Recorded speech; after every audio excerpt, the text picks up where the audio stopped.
ఏదైతే బిఆర్ నాయుడు గారు నిజంగా జగన్మోహన్ రెడ్డి హిందూ సాంప్రదాయాలు పాటించే వ్యక్తి అయితే కనుక తను తన భార్య తిరుమల వచ్చి స్వామివారికి కాలినడకన తిరుమల వచ్చి స్వామివారికి తలనీలాలు సమర్పించి పుష్కరిణిలో స్నానం చేసి తిరునామాలు ధరించి నేను వెంకటేశ్వర స్వామిని నమ్ముతున్నానని చెప్పి డిక్లరేషన్ మీద సంతకం పెట్టి దర్శనానికి రావాలంటే ఏదైతే సవాల్ చేశారో ఆ సవాల్కి మా నాయకుడు సిద్ధమే, వస్తున్నాడు 27వ తారీఖు అంటే నిన్న వస్తున్నాడు తిరుపతి అంటూ అట్టహాసంగా ప్రకటించిన వైసీపీ నాయకులు.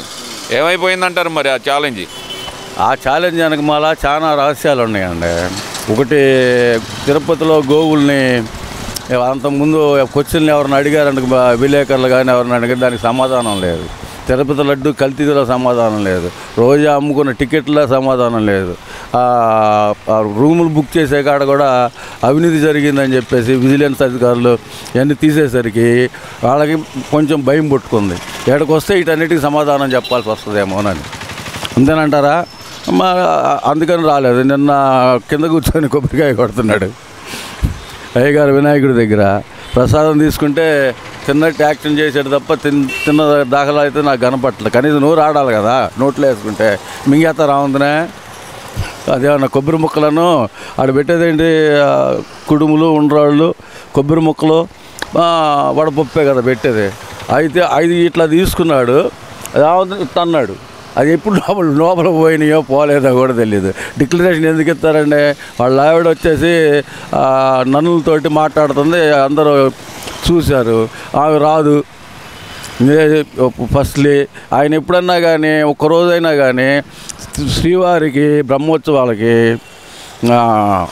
వస్త్రాలు సమర్పించేటప్పుడు ఆయన ఒక్కడొచ్చాడా, విత్ ఫ్యామిలీ వచ్చాడా? ఒకసారి గుర్తు చేసుకోండి. మనం వైఎస్ఆర్ గారు కూడా అదే వచ్చారు కదా, సింగిల్గానే వచ్చేవాళ్ళు కదా, అదే ఫాలో అయ్యాడు ఆయన కూడా సింగిల్గా. వైఎస్ఆర్ గారు కూడా సింగిల్ కాదు, అక్కడ మనిషిని చూపించట్లా. ఆమె వస్తే అసలు హిందూ ధర్మంలో మా గుళ్ళోకి రావద్దు అనేది ఎక్కడ ఉండదు. కాకపోతే కొన్ని దేవాలయాల్లో కొన్ని సంప్రదాయాలు ఉంటాయి.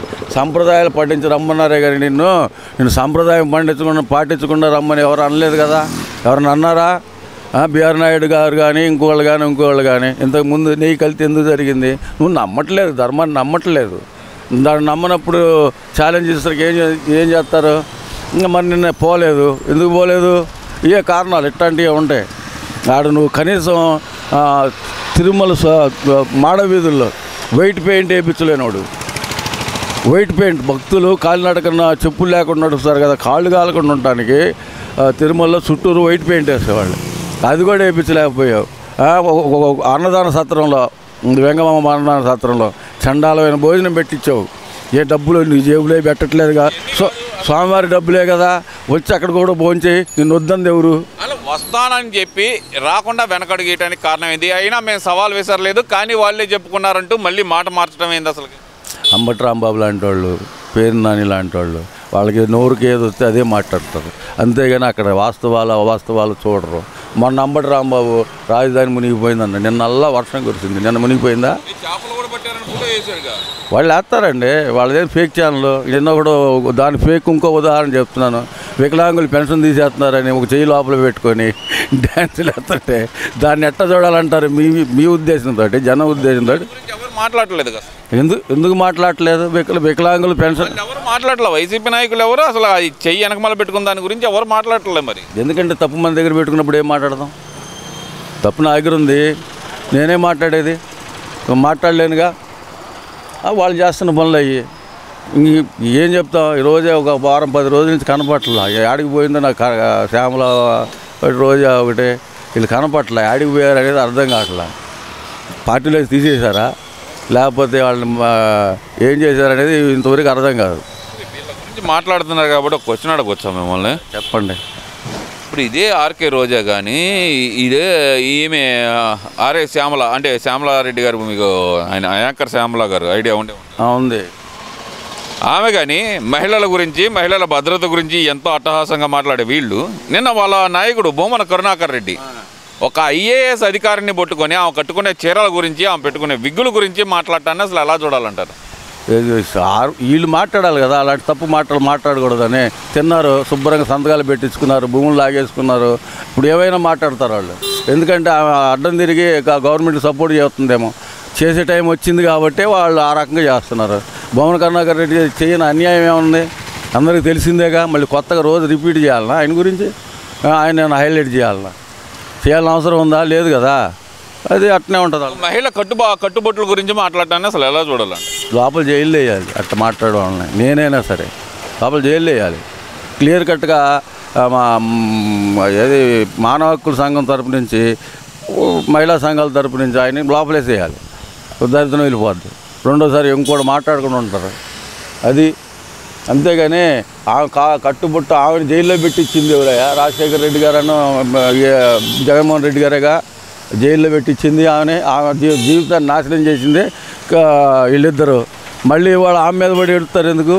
ఒక చిన్న విషయం ఏంటంటే కనుక, తెలంగాణ నుంచి ఏరి కోరి పిలిపించుకున్న శ్రీలక్ష్మి గారిని పిలిపించుకుంది జగన్మోహన్ రెడ్డి గారు. మరి భూమన కరుణాకర్ రెడ్డి గారు ఈరోజు మాట్లాడుతున్నారంటే కనుక జగన్మోహన్ రెడ్డి గారికి భూమన కరుణాకర్ రెడ్డి గారికి ఏమన్నా గ్యాప్ వచ్చిందంటారా, లేదంటే వెనకమాలుండి జగన్మోహన్ రెడ్డి మాట్లాడిస్తున్నాడు అనుకోవాలంటారా? ఉండొచ్చు, అయి ఉండొచ్చండి. ఇటు అయితే అయి ఉండొచ్చు. అలా జరగటానికి ఆస్కారం ఉంది కాబట్టి చెప్తున్నాను. ఇక కొడాలి నాని మాట్లాడలా, ఏమైందో తెలీదు. వల్లభనేని వంశీ ఆయన మాట్లాడలేదు. ఎందుకని? రోజు మాట్లాడితే మళ్ళీ లోపలికి వెళ్తారేమో భయం. ఎందుకంటే బెయిల్ మీద ఉన్నారు కదా. కొడాలి నాని అయితే బెయిల్ మీద లేడులే, ఈయన ఉన్నాడుగా. పేరు నాని కూడా కాదు, వల్లభనేని వంశీ ఉన్నట్టున్నాడు. మిగిలిన వాళ్ళు కూడా ఉన్నాడు. అంబటి రాంబాబు మీద 15 కేసులు ఉన్నాయంట. మరి ఎందుకని లోపలేయట్లేదు? పోలీసుల అసమర్థత అనుకోవాలా? దమ్ముంటే లోపలేయండి చూసుకుందాం అంటున్నాడుగా. త్వరగా సర్దుకో, వెళ్తావు, తొందరపడకు. నిన్న ఇదే అంబటి రాంబాబు లోకేష్ నీ టైం అయిపోయింది, ఇక నుంచి మా టైం మొదలైంది అంటూ సవాల్ చేస్తున్నాడు కదా. ఏం పెట్టి సవాల్ చేస్తాడంట? ఏంది తోటలోకి వెళ్ళి అన్న కూరగాయలు కోసుకొచ్చినట్టు అనుకుంటున్నాడు ఏంటి అంబటి రాంబాబు? నీ తోటలో కూరగాయలు కాదు నాన్న. ఇప్పుడు ఏదైనా కానీ ఒక ఎవిడెన్స్ ఉంటేనే లోపలేస్తున్నారు. అది కూడా గుర్తుపెట్టు, గమనించు.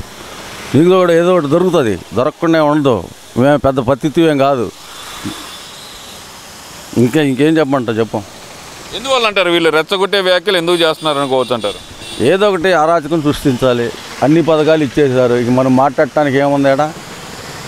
మాట్లాడటానికి ఏమన్నా ఉందా? ఉచిత బస్సు ఇచ్చేశాడు, తల్లికి వందనం ఇచ్చేశాడు, అన్నా క్యాంటీన్లు తెరిచేశాడు, ఇకపోతే రోడ్లు బాగు చేస్తున్నారు.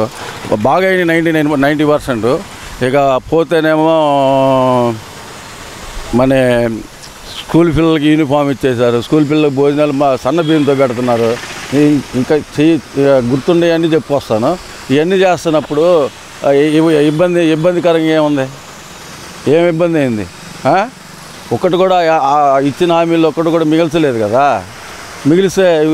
మిగిలితే నువ్వు మాట్లాడతావు. నీకు 15,000 అన్నారు, అందరికి ఇచ్చాడుగా. ఇప్పుడు ఏం మాట్లాడతారు మీరు? ఇక మిగిలింది ఒకటి ఉంది, డిఎస్సిది ఒకటను. డిఎస్సిది కూడా అయిపోయింది నాకు తెలిసి. పే స్కేల్ ఒకటి, ఆ 2 అయిపోతే మీకు బతికేలేదు. ఇక ఆ 2 అయిపోయిన తర్వాత మీరు కార్యకర్తలు కూడా ఎవరు జెండా పట్టుకునేవాడు ఉండడు. ఎవరు 4 రోడ్లు వేసుకొని తిరగడం తప్ప అంతకంటే ఏం చేస్తారు? మరి వీళ్ళు ఓవరాల్గా చూస్తే కనుక ఇప్పుడు గడిచిన 3 రోజులుగానే గమనిద్దాం మనం. అసలుకి ఈ వైసీపీ నాయకులు పదే ఇటు పవన్ కళ్యాణ్ గారిని టార్గెట్ చేయడం, లేదంటే ఇటు లోకేష్ గారిని టార్గెట్ చేయడం, ఎలా చూడాలంటారు ఇదంతా? అసలుకి చేతకనాళ్ళు ఏమైనా మాట్లాడతారండి. అందులో నిజం ఉండాలి కదా, జనం నమ్మాలిగా. జనం నమ్మితేనే కదా. దాంట్లో నిజం ఉంటే నమ్ముతారు, నిజం లేనిది ఏం నమ్ముతారు?